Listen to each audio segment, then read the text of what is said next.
ਹਾਂਜੀ ਸਾਡੀ ਪਰਫਾਰਮੈਂਸ ਬਹੁਤ ਵਧੀਆ ਰਹੀ ਹੈ ਜੀ। ਅੰਡਰ 9 ਦੀ ਟੀਮ ਫਾਈਨਲ 'ਚ ਚਲੀ ਗਈ ਹੈ ਜੀ ਆਲਰੇਡੀ।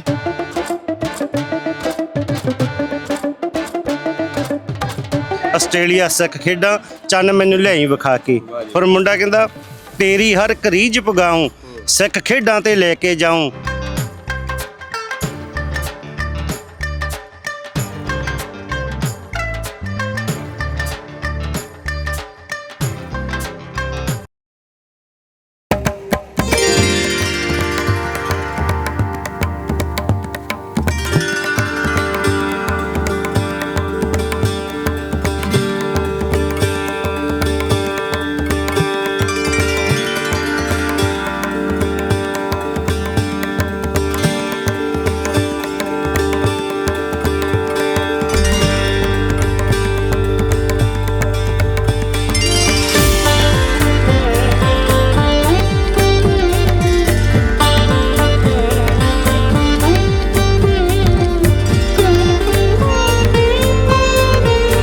देख रहे सारे दर्शकों का बहुत बहुत स्वागत। दूजा दिन सिख गेम्स मैलबोर्न ਦੇ ਵਿੱਚ ਜੋ ਹੋ ਰਹੀਆਂ ਨੇ ਤੇ ਸੌਕਰ ਦੇ ਵਿੱਚ ਬਹੁਤ ਵੱਡੇ ਮੁਕਾਬਲੇ ਦੇਖਣ ਨੂੰ ਮਿਲ ਰਹੇ ਆ। ਬਹੁਤ ਵੱਡੀ ਗਿਣਤੀ ਦੇ ਵਿੱਚ ਟੀਮਾਂ ਵੀ ਪਹੁੰਚੀਆਂ ਹੋਈਆਂ ਆ।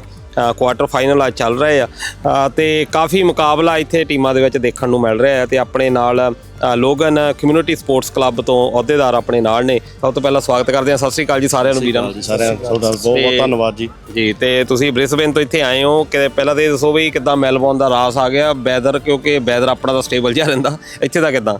ਮੈਲਬੋਰਨ ਦਾ ਵੈਦਰ ਤਾਂ ਬ੍ਰਿਸਬੇਨ ਨਾਲੋਂ ਬੈਟਰ ਆ ਕਹਿ ਸਕਦੇ ਹਾਂਗੇ, ਕਿਉਂਕਿ ਠੰਡ ਬਹੁਤ ਆ ਗਈ। ਅੱਛਾ, ਠੰਡਾ ਬਹੁਤ ਆ ਗਿਆ ਤੇ ਬਾਕੀ ਨਹੀਂ ਵਧੀਆ ਲੱਗਿਆ ਸਾਰਾ ਕੁਝ। ਸਾਰੇ ਬੰਦੇ ਹੈਲਪਫੁਲ ਆ ਗਏ ਜੀ। ਸਾਰੇ ਬੰਦਿਆਂ ਨੇ ਯਾਨੀ ਕਿ ਵਧੀਆ ਸਾਥ ਦਿੱਤਾ ਗਾ, ਯਾਨੀ ਕਿ ਸਪੋਰਟ ਕੀਤੀ ਹੈਗੀ, ਬੱਚਿਆਂ ਦੀ ਵੀ ਸਪੋਰਟ ਕੀਤੀ ਹੈ ਜੀ। ਤੇ ਪਰ ਅਸੀਂ ਤਹਿ ਦਿਲੋਂ ਧੰਨਵਾਦ ਕਰਦੇ ਹਾਂ ਕਮੇਟੀ ਦਾ ਜੀ, ਤੇ ਜਿਨ੍ਹਾਂ ਨੇ ਹੰਭਾ ਕੇ ਲੰਗਰ ਦੀ ਸੇਵਾ, ਵਾਟਰ ਪਾਣੀ ਦੀ ਸਪਲਾਈ, ਯਾਨੀ ਕਿ ਕੋਈ ਦਿੱਕਤ ਨਹੀਂ ਆਉਣ ਦਿੱਤੀ ਜੀ। ਵਾਹ ਜੀ ਵਾਹ। ਤੇ ਹੁਣ ਤੱਕ ਕਿੱਦਾਂ ਟੀਮਾਂ ਦਾ ਕਿੱਦਾਂ ਪਰਫਾਰਮੈਂਸ ਰਹੀ ਆ ਲੋਗਨ ਸਪੋਰਟਸ ਕਮਿਊਨਿਟੀ ਕਲੱਬ? ਹਾਂਜੀ ਸਾਡੀ ਪਰਫਾਰਮੈਂਸ ਬਹੁਤ ਵਧੀਆ ਰਹੀ ਹੈ ਜੀ। ਅੰਡਰ 9 ਦੀ ਟੀਮ ਫਾਈਨਲ 'ਚ ਚਲੀ ਗਈ ਹੈ ਜੀ ਆਲਰੇਡੀ।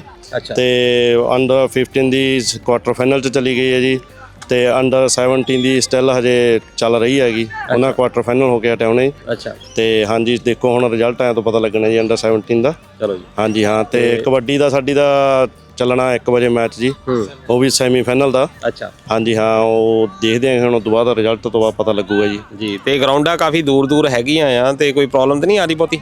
ਥੋੜ੍ਹੀ ਜਿਹੀ ਆਉਂਦੀ ਹੈ ਜੀ, ਮੁਸ਼ਕਲ ਆਉਂਦੀ ਹੈਗੀ, ਕਿਉਂਕਿ ਬੱਚਿਆਂ ਦੀਆਂ ਜਿਵੇਂ ਅੰਡਰ 17 ਤੇ 15 ਦੀ ਇੱਥੇ ਹੈ ਜੀ, ਤੇ ਅੰਡਰ 9 ਦੀਆਂ ਟੀਮਾਂ ਥੋੜ੍ਹਾ ਜਿਹਾ ਸਾਨੂੰ ਗੈਪ ਜਾਣਾ ਪੈਂਦਾ। ਵਾਲੀਬਾਲ ਆ ਸਾਡੀ ਥੋੜ੍ਹਾ ਜਿਹਾ ਫਾਰ ਜਾਣਾ ਪੈਂਦਾ। ਕੁੜੀਆਂ ਲਈ ਵੀ ਸਾਡਾ ਗੇਮ ਹੈਗੀ ਵਾਲੀਬਾਲ ਦੀ, ਉਹਨਾਂ ਲਈ ਵੀ ਸਾਨੂੰ ਯਾਨੀ ਕਿ ਮੁਸ਼ਕਲ ਆਉਂਦੀ ਹੈ ਜੀ। ਭੱਜ ਨੱਠ ਕਰਨੀ ਪੈਂਦੀ ਹੈਗੀ, ਥੋੜ੍ਹੀ ਜਿਹੀ ਜ਼ਿਆਦਾ ਕਰਨੀ ਪੈਂਦੀ ਹੈ।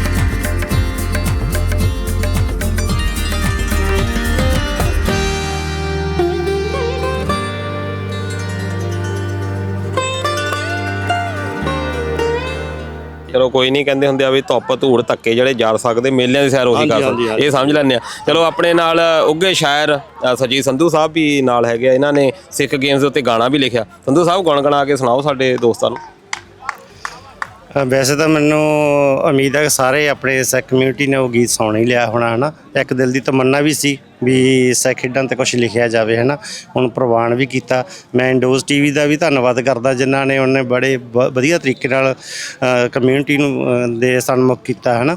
ਤੇ ਬਾਕੀ ਜਿਹੜੀਆਂ 38ਵੀਂ ਆਸਟ੍ਰੇਲੀਅਨ ਸਿੱਖ ਖੇਡਾਂ, ਇਹਨਾਂ ਦੀ ਮੈਂ ਸਾਰਿਆਂ ਨੂੰ ਵਧਾਈ ਵੀ ਦਿੰਦਾ।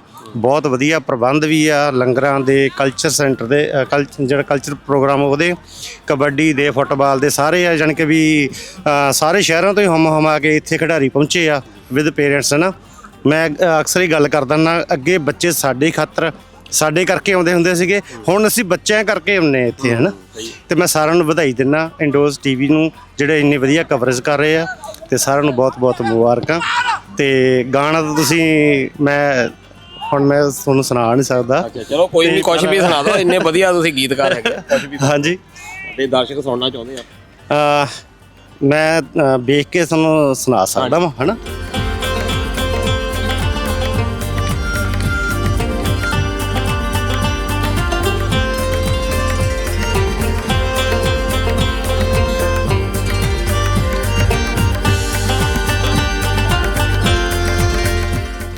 ਸਾਲ 'ਚ ਇੱਕੋ ਵਾਰ ਆਉਂਦੀਆਂ, ਸੁਣਿਆ ਸਭ ਦੇ ਮਨ ਨੂੰ ਭਾਉਂਦੀਆਂ।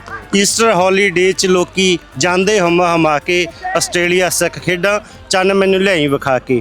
ਪਰ ਮੁੰਡਾ ਕਹਿੰਦਾ ਤੇਰੀ ਹਰ ਰੀਝ ਪੁਗਾਊਂ, ਸਿੱਖ ਖੇਡਾਂ ਤੇ ਲੈ ਕੇ ਜਾਊਂ। ਕੱਢਵੀਂ ਜੁੱਤੀ ਹੱਥ ਵਿੱਚ ਖੁੰਡਾ, ਸਿਰ ਦਸਤਾਰ ਸਜਾ ਕੇ, ਗਲ ਵਿੱਚ ਕੈਂਠਾ ਨਹੀਂ ਕੁੜਤਾ ਚਾਦਰਾ ਲਾ ਕੇ। ਵਾਹ ਜੀ ਵਾਹ, ਬਹੁਤ ਵਧੀਆ। ਤੇ ਅੱਗੇ ਤਾਂ ਸਾਡੇ ਕੋਲ ਖੁੰਡਾ ਹੁੰਦਾ ਹਰ ਵਾਰੀ ਜਿਹੜੀਆਂ ਗੇਮਸ ਹੁੰਦੀਆਂ, ਇਸ ਵਾਰ ਮਿਸਿੰਗ ਆ। ਕੱਲ ਕੁੜਤਾ ਚਾਦਰਾ ਲਾਉਣਾ ਸੀਗਾ, ਕੱਲ ਮੀਂਹ ਕਰਕੇ ਲਾਇਆ ਨਹੀਂਗਾ, ਤੇ ਅੱਜ ਖੁੰਡਾ ਪਿਆ ਗੱਡੀ 'ਚ ਲੈ ਕੇ ਆਇਆ ਮੈਂ 6 ਫੁੱਟ ਲੰਮਾ ਨਾ। ਮੈਂ ਕਿਹਾ ਵੀ ਕੱਲ ਨੂੰ ਲਾ ਲਾਂਗੇ, ਕਿਉਂਕਿ ਫਿਰ ਉਧਰ ਇੱਧਰ ਬੱਚਿਆਂ ਦੀਆਂ ਫੁੱਟਬਾਲ, ਬਾਸਕਟਬਾਲ ਸਾਰਾ ਦੇਖਣਾ ਪੈਂਦਾ। ਪਰ ਮੈਂ ਕਿਹਾ ਯਾਰ ਉਹ ਬੰਦਾ ਇਕੱਲਾ ਜਿਹਾ ਲੱਗੂਗਾ, ਹੈ ਨਾ, ਠੀਕ ਹੈ ਨਹੀਂ। ਪਰ ਬਹੁਤ ਵਧੀਆ ਆਨੰਦ ਆ ਰਿਹਾ, ਸਾਰਿਆਂ ਨੂੰ ਆਨੰਦ ਆ ਰਿਹਾ, ਹੈ ਨਾ। ਬਹੁਤ ਬਹੁਤ ਧੰਨਵਾਦ ਸੰਧੂ ਸਾਹਿਬ ਤੇ ਲੋਗਨ ਸਪੋਰਟਸ ਕਮਿਊਨਿਟੀ ਕਲੱਬ ਦਾ, ਤੇ ਇਸੇ ਦਾ ਉਮੀਦ ਹੈ ਕਿ ਤੁਸੀਂ ਵਧੀਆ ਰਿਜ਼ਲਟ ਦੋਗੇ। ਤੁਹਾਨੂੰ ਸਾਰਿਆਂ ਨੂੰ ਸ਼ੁਭ ਕਾਮਨਾਵਾਂ। ਥੈਂਕ ਯੂ ਜੀ, ਧੰਨਵਾਦ।